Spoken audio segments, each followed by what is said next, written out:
ইয়াজুজ মাজুজ মহাপ্রলয়ের পূর্বাভাস। ইসলামী বিশ্বাস অনুযায়ী ইয়াজুজ মাজুজ হল মানবজাতিরই একটি প্রাচীন ও রহস্যময় জাতি, যাদের শেষ জামানায় পুনরাবির্ভাব মহাপ্রলয়ের অন্যতম প্রধান আলামত। তাদের আগমন এতটাই ভয়াবহ হবে যে সমগ্র মানবজাতি তাদের মোকাবেলায় অসহায় হয়ে পড়বে। এই রহস্যময় জাতির আগমন, তাদের বৈশিষ্ট্য এবং তাদের সম্পর্কে প্রচলিত বিভিন্ন ধারণা নিয়েই এই ইউটিউব আর্টিকেলটি সাজানো হয়েছে। ইয়াজুজ মাজুজ, তাদের পরিচয় ও বৈশিষ্ট্য। ইয়াজুজ ও মাজুজ বা গগ ও ম্যাগগ নামান পরিচিত হল দুটি জাতি বা গোত্র, যারা প্রাচীনকাল থেকেই মানব সভ্যতা থেকে বিচ্ছিন্ন। কোরআন ও হাদিসের বর্ণনা অনুযায়ী তারা সংখ্যায় এত বিশাল যে তাদের কোনো নির্দিষ্ট সীমা নেই। তাদের দৈহিক গঠন নিয়ে বিভিন্ন মতামত থাকলেও বেশিরভাগ বর্ণনায় তাদের শক্ত ও বেটে আকৃতির, ছোট চোখ এবং চওড়া মুখমণ্ডল বিশিষ্ট জাতি হিসেবে উল্লেখ করা হয়েছে। তারা অত্যন্ত হিংস্র, ধ্বংসাত্মক এবং বর্বর প্রকৃতির। তাদের প্রধান উদ্দেশ্য হল পৃথিবীতে ফ্যাসাদ সৃষ্টি করা এবং সবকিছু ধ্বংস করে দেওয়া। কোরআন ও হাদিসে ইয়াজুজ মাজুজ। পবিত্র কোরআনের সূরা কাহাফে জুলকারনাইন আলাইহিসসালামের বর্ণনায় ইয়াজুজ মাজুজের উল্লেখ আছে। জুলকারনাইন আলাইহিসসালাম ছিলেন একজন ন্যায়পরায়ণ শাসক, যিনি পৃথিবীর পূর্ব ও পশ্চিম প্রান্ত ভ্রমণ করেছিলেন।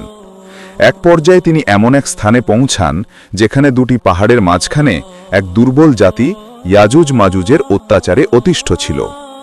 তারা জুলকারনাইন আলাইহিসসালামের কাছে সাহায্য চায় এবং ইয়াজুজ মাজুজের আক্রমণ থেকে রক্ষা করার জন্য একটি প্রাচীর নির্মাণের অনুরোধ করে। জুলকারনাইন আলাইহিসসালাম তাদের সাহায্যে এগিয়ে আসেন এবং লোহা ও গলিত তামা ব্যবহার করে একটি বিশাল ও মজবুত প্রাচীর নির্মাণ করেন, যা ইয়াজুজ মাজুজকে মানব সভ্যতা থেকে বিচ্ছিন্ন করে ফেলে। কোরআনে বলা হয়েছে তারা প্রাচীর টপকাতে পারল না এবং তা ছিদ্র করতে পারল না। সূরা কাহাফের ৯৭। হাদিসে রাসূলুল্লাহ সাল্লাল্লাহু আলাইহি ওয়াসাল্লাম ইয়াজুজ মাজুজের আগমনের বিভিন্ন আলামত সম্পর্কে বর্ণনা করেছেন। তিনি বলেছেন যে কেয়ামতের আগে এই প্রাচীর ভেঙে যাবে এবং ইয়াজুজ মাজুজ দুনিয়ায় ছড়িয়ে পড়বে। তারা এত দ্রুত আসবে যে কোনো শক্তি তাদের থামাতে পারবে না। তারা পৃথিবীর সব পানি পান করে ফেলবে এবং সব কিছু ধ্বংস করে দেবে। তাদের সংখ্যা এত বেশি হবে যে তীর নিক্ষেপ করলে তা আসমান থেকে বৃষ্টির মতো নিচে পড়বে। এক পর্যায়ে যখন তারা দেখবে যে পৃথিবীর সব কিছু ধ্বংস হয়ে গেছে, তখন তারা আসমানের দিকে তীর নিক্ষেপ করবে এবং বলবে, আমরা পৃথিবীর সব কিছু ধ্বংস করেছি, এখন আসমানের বাসিন্দাদেরও ধ্বংস করব। তবে আল্লাহ তাআলা তাদের উপর এক প্রকার রোগ বা পোকা প্রেরণ করবেন, যা তাদের গ্রীবাতে আক্রমণ করবে এবং তারা সবাই মারা পড়বে। তাদের লাশের দুর্গন্ধে পৃথিবী ভরে যাবে।